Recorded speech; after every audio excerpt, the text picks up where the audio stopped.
Ladies and gentlemen, pray charge your glasses. The toast is Master William. The latest... And not the last, we hope. The latest addition, friends, to the famous Fraser family. Fortunate indeed is such a child, blessed from birth by the grace and love of two such perfect parents. Yeah. Doubly fortunate in that he will undoubtedly inherit from the one those characteristics of charm and beauty which have so endeared her to all our hearts, and from the other an endowment of wit, manly strength, and generosity of spirit, which shall so readily distinguish him from those of more common pottery. To Master William. I will not particularize nor condemn those who, through reasons of greed or avarice, are unable to be present on this auspicious occasion. Father. I will simply pass without comment to the subject of this lavish entertainment. I give you Master William Fraser, Master William. 12 months old today. Long may he rejoice in health, happiness, and prosperity. Master William. Master William. My friends, as I cannot possibly hope to match Captain Webster's eloquence, I will content myself by thanking you all on behalf of my wife, myself, and my son. Spoken like a man. The wine is with you, sir. Have you any plans for his future? Indeed, yes. When William attains his majority, he will have quite an inheritance. I have today banked £5 in his name. I shall add a further 5 on his second birthday and an extra 5 on each succeeding birthday. Well, Splendid idea, Robert. Well, we must follow suit with little Samuel. we'll set him up as a limited company, eh? And perhaps persuade James to invest in him, too. James. You think of that, eh? Immigrants. As many as we can catch. £5 a head. It's a deal of money for them to scrape together, sir. Well, the law no longer allows them to take passage feeding themselves, so they must pay for the privilege of eating our victuals, eh? Quebec. I know that place well. It's full to the gunnels with frog eaters. We'll bend that to the shards for as many to see as possible. We sail Wednesday first tide, come foul weather or fair. We're on time charter. Time costs money. We'll get along with you. Is there not something that you've overlooked, sir? I feel utterly wretched, Elizabeth. James has charge of our present. He chose it himself. Don't worry. £5 from me, Uncle Richard. 2 pages of advice on how to invest it. I know how to invest it. You shall have a new dress. No, Albert, it's for William. He'll be such a rich little man. I like the cut of his jib. Every inch of Fraser. Every inch. With his mother's eyes. Oh, no, he's the spitting image of his father, his little Daniel, eh? Sorry I'm late. I had some pressing business. There we are, little one. Sleep well. Are you not going to say good night, Albert? Later, perhaps. After our guests have left. Grandson. It is my dearest wish that one day Anne will present me with a gift of a grandson. I had a son once. Poor, weakly thing. Died before Anne was born. They were hard days. Hard days. Perhaps it was better that he did. What? Die. Albert, that's a cruel and monstrous thing to say. We must ask Captain Webster's view. No man of conscience could wish ill to his own flesh and blood, sir. No man of conscience could wish ill to any child. And when the child becomes a man. He will return the love that he's been given. You have your answer, sir. Arguing with a woman is like being lost in shoal water. Whichever way you turn, you run into trouble. And that would be time to abandon ship, I think. What? Strike your colours and admit defeat, sir? But if your adversary was sailing under false colours... No quarter, sir. No quarter.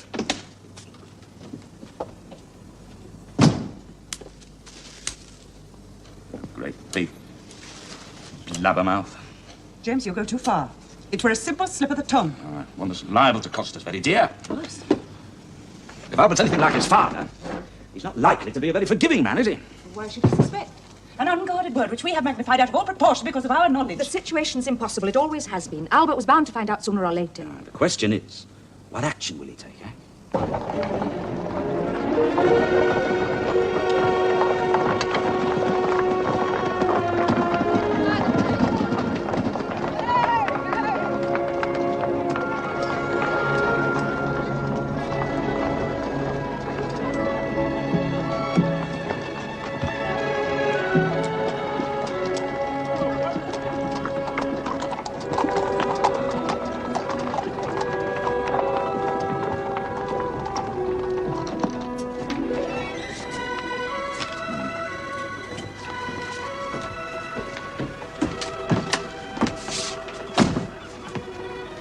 Morning, sir. You're late.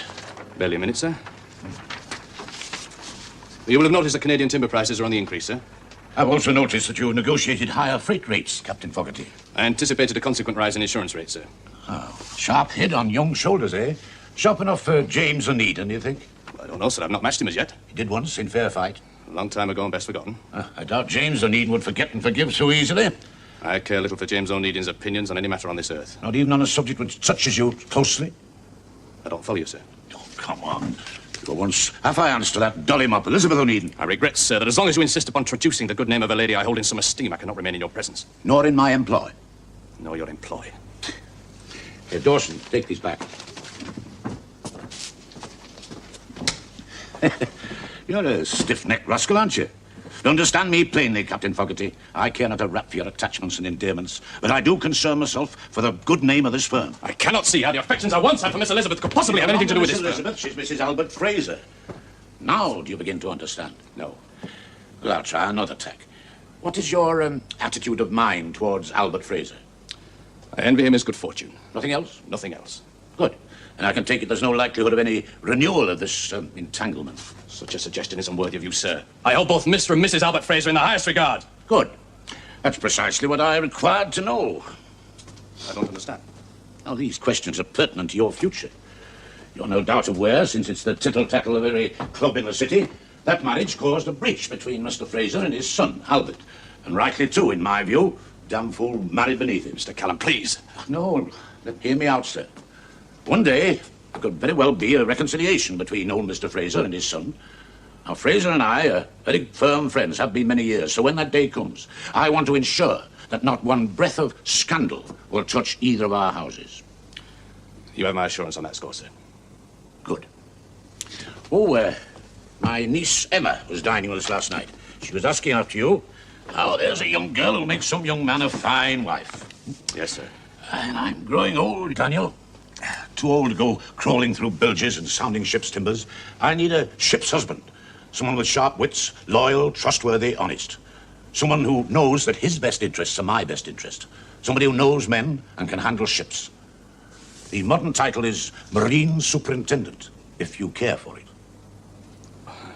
I'm overwhelmed, Mr. Callan. You'll be overwhelmed with work if you accept, I can tell you that much. Now, do you understand the direction of my questions? I'm to be stationed ashore. And you will move in the same circles as the Frasers. So I expect you to take care only to meet them on the most formal of occasions. That has always been my intention, sir. Very well, Captain Fogarty. This will be your office, and you will take over your duties immediately. But sir. remember, one touch of scandal, and out you go. Yes, sir.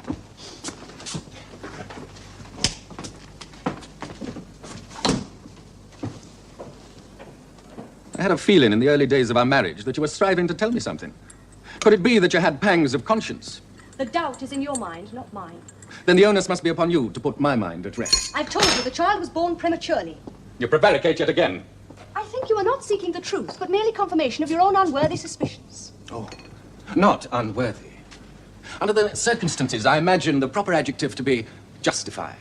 The circumstances were that my brother couldn't hold his wine, stumbled over a name which resulted in you calling your wife whore. The name tripped off my tongue. Trollop would be the closer term. But being on somewhat unfamiliar ground, I leave the choice of noun to you. And the child? Is he forever to be known as the Fraser bastard? You can decide that with one word. A whole dictionary of words wouldn't convince you. What you need is proof. And proof you cannot have. We shall see, madam. We shall see. If you could cast your mind back 21 months, Mr. Baines. 21 months is a tidy slice out of any man's life, sir. Perhaps I can refresh your memory. As I recollect, it had been arranged that some of the Onedin casks were to be stored in my father's yard. Oh, yeah, I remember. Callan had been flooding us with empty casks so we could neither stow nor work the ship. You have a sharp memory, Mr. Baines. That's only natural. Before I could book read, everything had to be carried in my head. A much to be envied accomplishment. Thank you, sir. Perhaps we can stir it further. I wager you cannot remember detail. Try me out, sir. I lost my hat that day. My head as well, I think. Your hat. Yeah, there was something about a hat. Yeah. Hold fast there, I have it. Miss Elizabeth came aboard looking for you. For me? You left your hat somewhere. She must have found it. She brought it with her. But you were off ashore with Captain Onedin discussing them casks. What happened then? I went ashore in search of a cab. Leaving her alone? Well, not exactly alone. Oh? Then your Fogarty turned up, so she was in safe hands, you see. Daniel Fogarty. I see. They were bespoke at the time, sir. Of course. You have a most remarkable memory, Mr. Baines.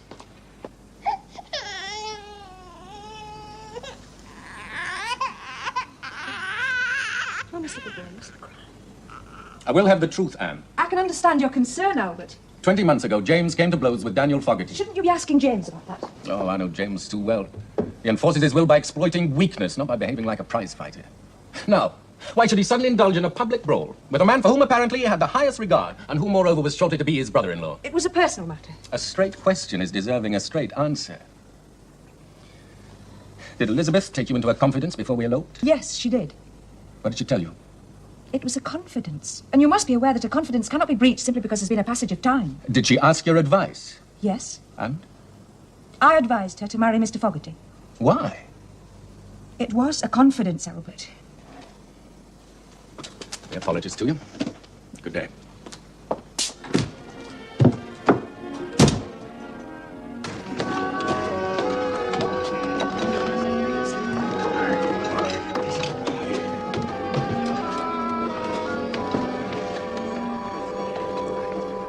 All right, son, come on there. Just right. There we are. Come on, son. There's a good lad. There we are.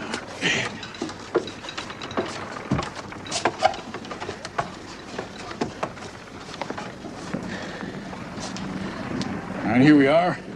You need to come up on deck for examination by the doctor before we sail. Doctor. Formality does show him your ticket and sticky tongue out. You know, you're lucky. First aboard as first pick of the birds. When shall we be sailing?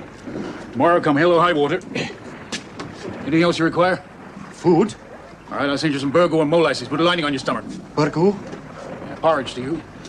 And listen, keep a sharp watch on your dunnage. Some of these folk are not as honest as we might wish.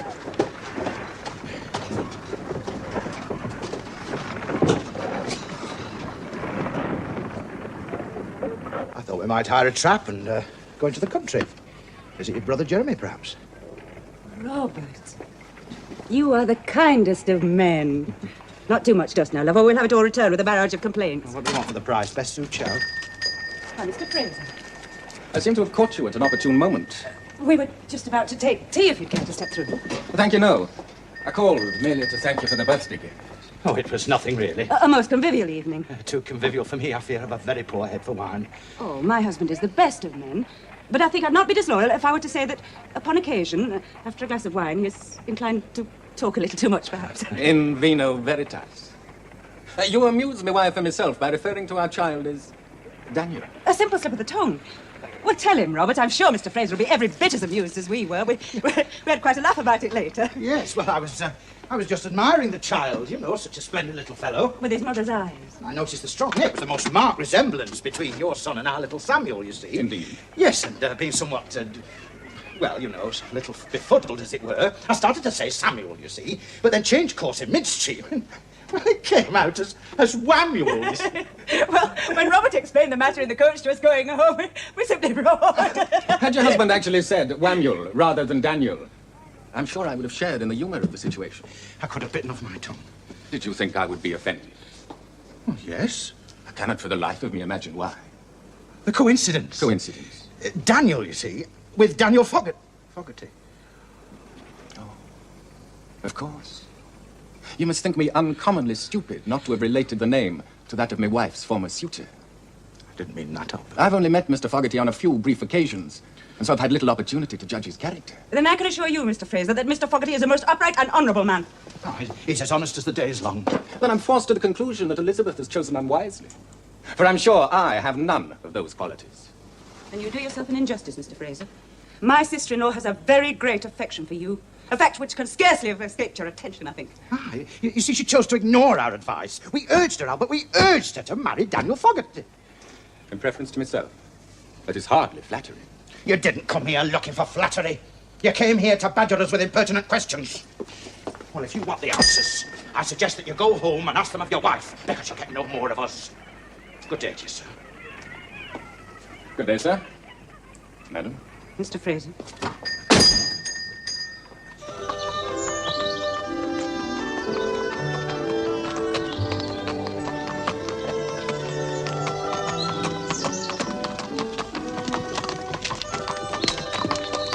Whoa, Mare, whoa.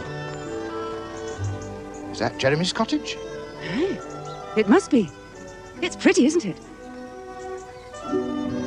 Come on.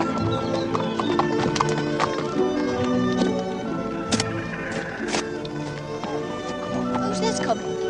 Whoa. Sarah and Robert. Sarah! Oh, Kate, it's good to see you. Hello, Robert. He refuses to accompany me to church. No. Well, as yet, that's not a crime, though some of these L5 preachers would ever think so. No, nothing for it, Elizabeth. Put on a bold face and come along with us, eh? He's been making inquiry of Baines and Robert and Sarah. Has he spoken to you? Yes, he has. He didn't say anything. Of course not. You and Albert must work out your own salvation. What happened to all your furniture? We had to sell. Why? Old story, rents up, wages down. We have a mound of debts. No work, no credit. What will you do, Jeremy? Take to the road, like as not. Came for a picnic, Sarah. And a picnic we shall have. Right here. There.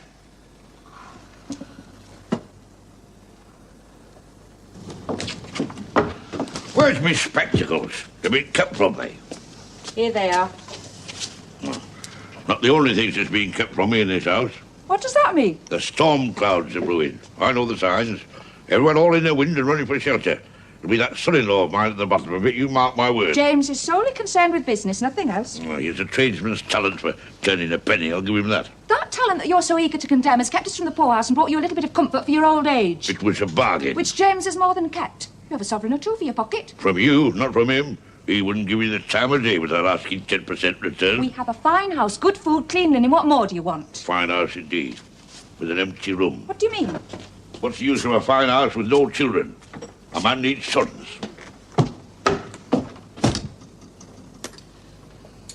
I reckon that's the best bust-up I've ever had. And you folks call it picnicking. Well, you've certainly come up in the world, Robert, that you have. I haven't done too badly. Robert holds a most important position in the world of commerce. Oh? He's a director of a shipping line. Oh, just in a small way of business, you know. My husband is far too modest about his attainments. They've quite a fleet of ships. On charter only. And their own warehouse. Where do these ships go? Anywhere that shows a profit. Canada, perhaps? Oh, aye, we've got one on charter to Lower Canada, I think. Quebec, I think. Robert, does this ship carry emigrants? Ah, Scotlanders and Irishes, mostly. At £5 a head. £5 a head? £10?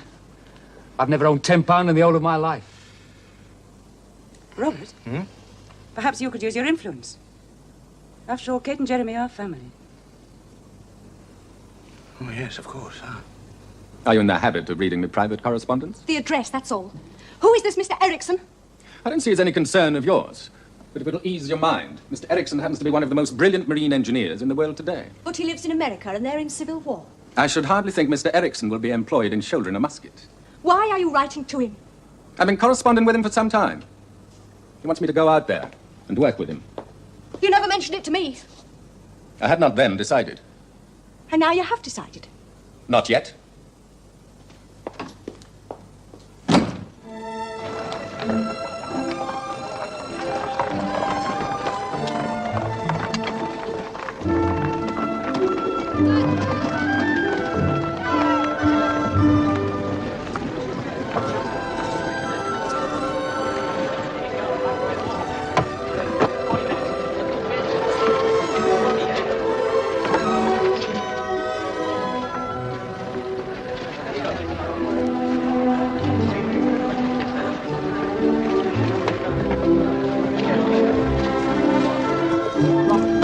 Eternally grateful to you. Aye, well, come on, let's hurry aboard before James sees you, yes. I don't know how to thank you. No, well, look, here are your tickets. Now, you show those to the doctor. He passes you. Then give them to the mate standing next to him. Come. Kate? Are you all right? A little dizziness, that's all. It's all well, Robert. Aye, come along now. We must hurry aboard.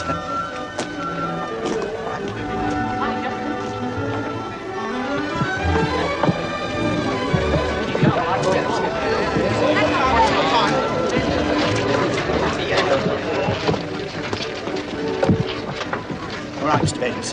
Please, a man.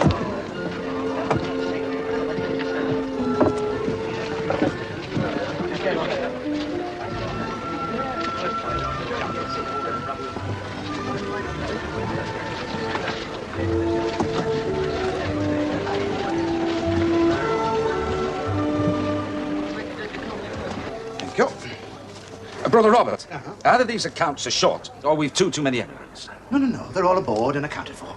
In that case, you as Chandler and agent owe the company £10. What do you mean? Oh, that? Oh, you mean Sarah's brother and his wife? Since when have we undertaken to ship your poor relations free of charge? They are family. What of it? Articles of Association. Articles of Association? Aye, What's that? Articles of Association. Look, it's there, in black and white. You should read the small print, James. I see no humour in the situation. It's perfectly clear. When you went limited... With me as director. You inserted this clause yourself. All members of the board, their wives and families, shall be entitled to travel free of charge on all vessels owned by or chartered by Onedin Line and Company. That didn't mean every Tom, Dick and Harry. It's exactly what it says. Robert's outsmarted you, James. And I shall take advantage of the same clause to make the crossing myself. Now, listen here, madam. No, James, Okay. I have no intention of being left behind to shoulder Elizabeth's troubles. Good day, Jane.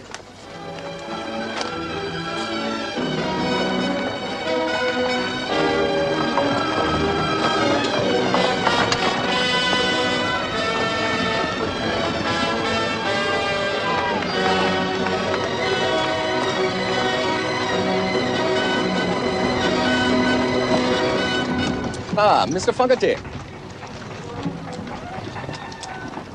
Mr. Fraser? I might have the privilege of a few minutes' conversation. Come inside.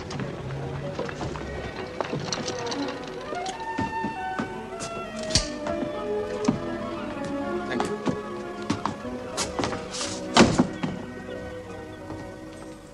And how can I be of assistance, Mr. Fraser? It's a matter of some delicacy, and I must confess I find it rather difficult to begin. Short, plain, and to the point is usually the better way. In that case, I shall take your advice. I beg your indulgence if the questions I ask seem to be of a personal nature. You've never married, Mr. Fogarty. No. I let the first opportunity slip through my fingers through overcaution. The second has not yet arrived. You are referring to your engagement to my wife. I once had a great affection for Elizabeth, yes. An affection which she no doubt returned. I think, Mr. Fraser, that's a question better asked of your wife. Oh, I have, Mr. Fogarty, I have. I'm sorry, sir, but the purpose of this conversation eludes me completely. I'm of the opinion that my wife has deceived me. I'm sorry to hear it. With you. I have clapped eyes on Elizabeth, but once since the day you were married, and that was in your company, sir. I beg your pardon, sir. Once on the quayside when I was What speaking I have in someone else mind around. must have occurred before our marriage. Such a suspicion can but raise a canker in a man's mind. On that account alone, you have my sympathy for what it's worth. If it were in my power to help you, I would do so. Then it is true. I did not say so! I'm trying to say that you have put me in an impossible position. I'm not to confirm or deny. Now, you, Mr. Fraser, must surely understand that no man with the slightest claim upon honor could possibly put a lady into such jeopardy. And for the self-same reason would you accept a denial. Even if I were to swear upon a stack of Bibles, topmast high. Whose child is it, yours or mine? Answer me plainly, sir. Go to your wife, your answer. Accept her answer. And for your own peace of mind, believe her, Mr. Fraser. Believe her.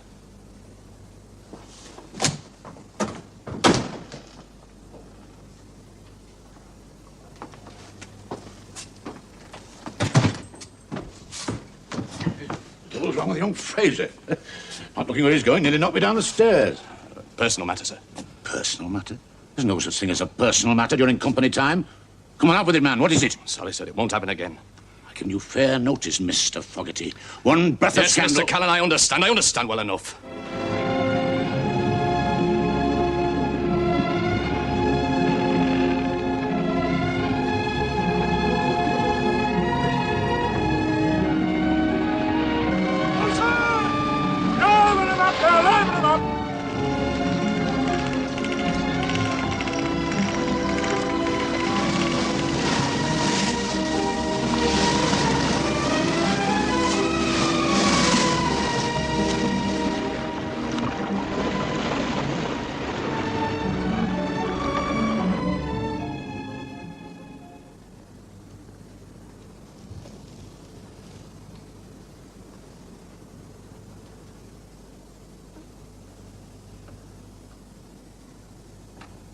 Albert, however we resolve our differences, we cannot hold a child to ransom. Whose child? Come to bed. I want the truth. And you shall have it, I promise. Come to bed. Oh, God's blood, cannot even you answer a plain question with a plain answer? Very well. Do I blurt it out, or can you cool your temper long enough to listen to me? I am listening. Daniel Fogarty and I were promised. Did you love him? I don't know. How can I possibly remember? Oh, he would have made an excellent husband and father, no doubt. And I would have escaped from that dirty little shop. Daniel Fogarty would have been an excellent catch for a girl in my circumstances. And then you came along. Do you deny that you pursued me? Only with the most honourable of intentions. Honourable? Is it then thought honourable for a gentleman to make overtures to a lady once she's forsworn to another? You were not formally engaged.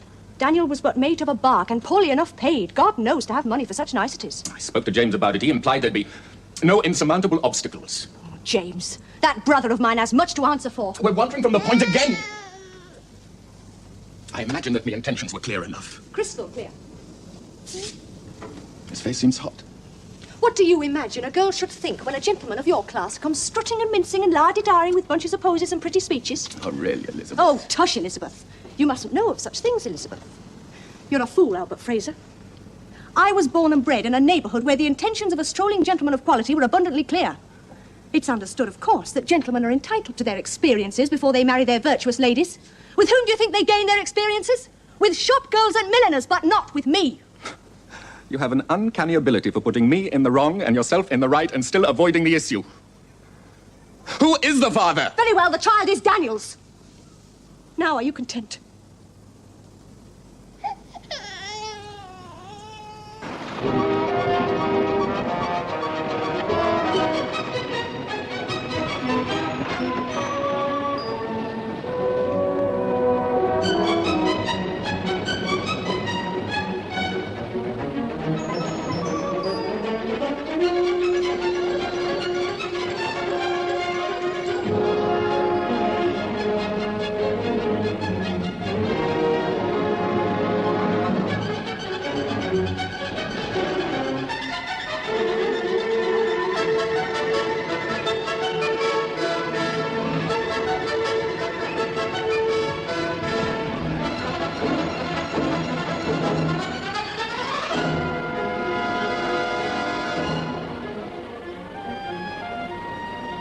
Robert's whittling shows a vast improvement. Indeed. His one voyage on the Charlotte roads gave him a taste of shipboard fare. He vowed to improve the victualling, and he's done so. Beg pardon, sir. One of the emigrants has the sickness. Oh, you finish your dinner. That bedroom's no place for a woman.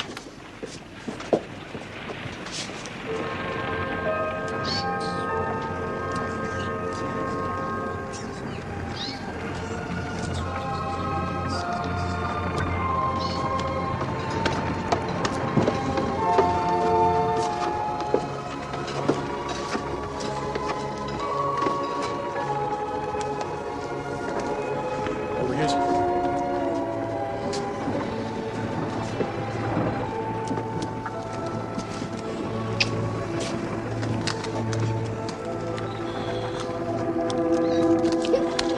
Smallpox. Yeah. What can we do? Nothing. What is it? I'm not yet certain. A day or two will tell. Mr. Fraser, I wonder if I could have a word with you, please. Of course, Doctor. Thank you.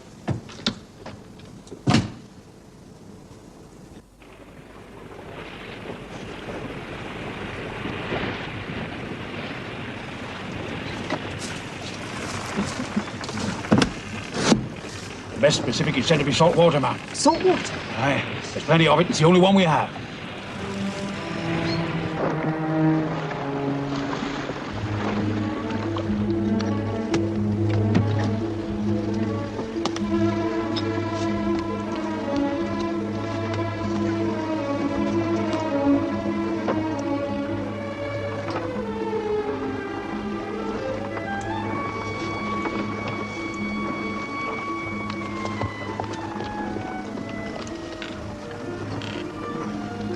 James, we must turn back.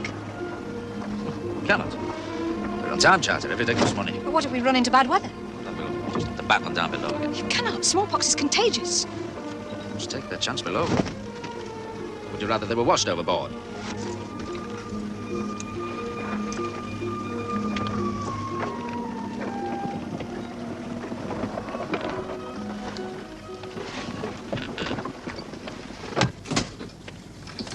What did the doctor say this time?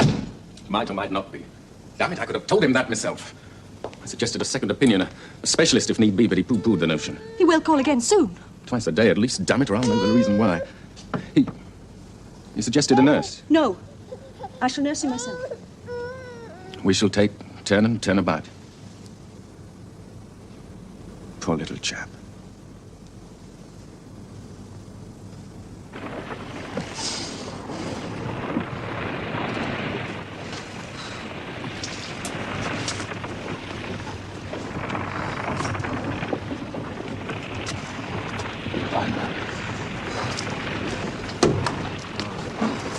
Captain is right now. What?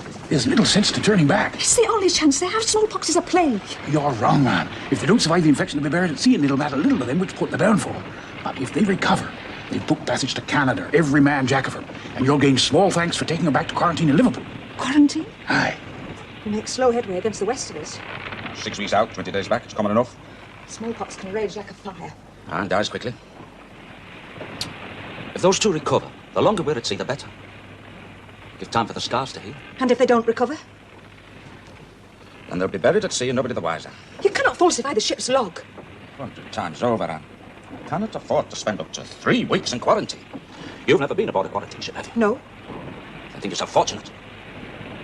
Guard boats to see that nobody approaches or leaves. Nobody to bring you fresh water or meat or bread or biscuits. You live off what's left of the ship's victuals, rotten meat, foul water.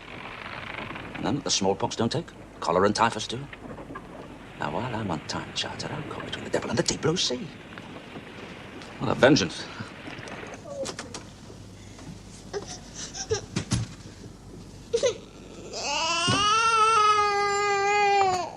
Give him to me. You must eat. I can't afford to have 2 invalids on my hands. You really do love him. If it was a foundling left on my doorstep, do you think I'd leave him there to die? Go on, eat. I'm not hungry. We agreed to turn and turn about, so you'll oblige me by keeping your side of the bargain. Oh, eat, damn you, eat. For us to survive, we'll need all our resources. You ever had the smallpox? No. Aren't you afraid? I want nothing but to see our child well again.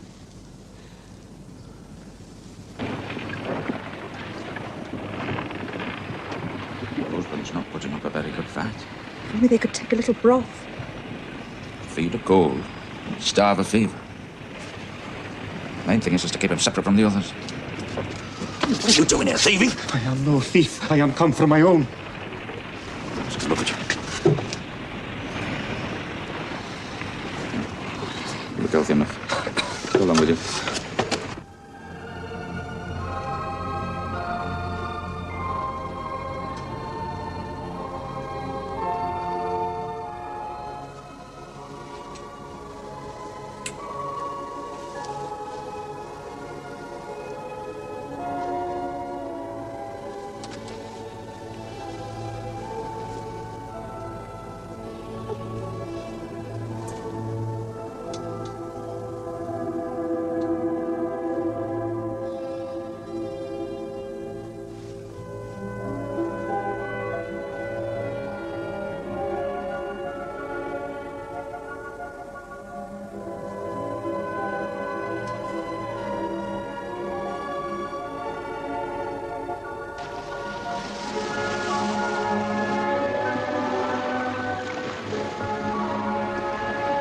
Husband's condition's worsening. Well, what can I do? I'm not a doctor. Anne, but no sleep. Now get down below. James. Look, if you're ill, who's going to look after them? Now, below. Rest.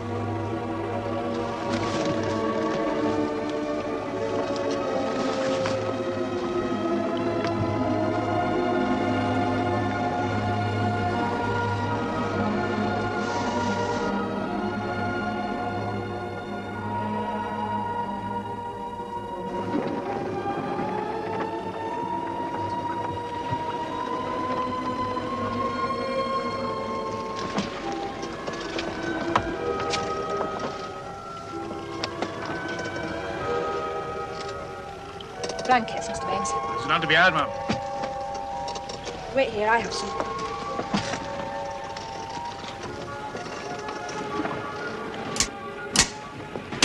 What the devil are you doing? It's one of the emigrants, but I think it's no more than a chill from the night air. She needs blankets. Well, not ours. Yes. Yes, chicken pox, Mr. Fraser. Chicken pox? You're quite certain? Yes, yes, indeed. But he's a strong, healthy child, so there's no reason for you to alarm yourselves. Now, I prescribe calamine lotion. And do keep the child's nails cut short, Mrs. Fraser, in order to prevent the spread of infection. Yes. Oh, and I'll send you a bottle of patent medicine to keep the temperature down. I'll see what. Oh, thank you, Mrs. Fraser. God. Thank you very much. Ready to see the stage, Jeremy Sterling, an emigrant. Died of natural cause. Now then. When we get to Quebec, I want a clean bill of health. No objections from anybody. Thank you, Mr. Baines. I see. Well? I don't know. Don't know what? Your motives. My motives have never changed from the first day that we met. Have yours? The wives will recover. We're past the danger. Now, to turn back would have been impracticable. You must understand that. Would you have turned back had it been me? No. To turn back would have made no difference. Don't you see that? Oh, man. When will you stop trying to be my conscience, eh? One of these days, your confounded scruples will bring us to the workhouse.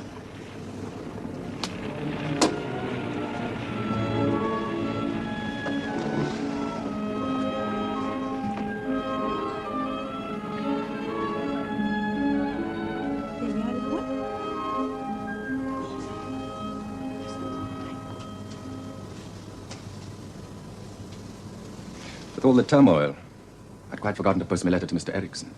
It is important. Of course. Are you going to work for this Mr. Erickson? Perhaps. America is far away. It does have that merit. Will you be coming back to Liverpool? If I go, no.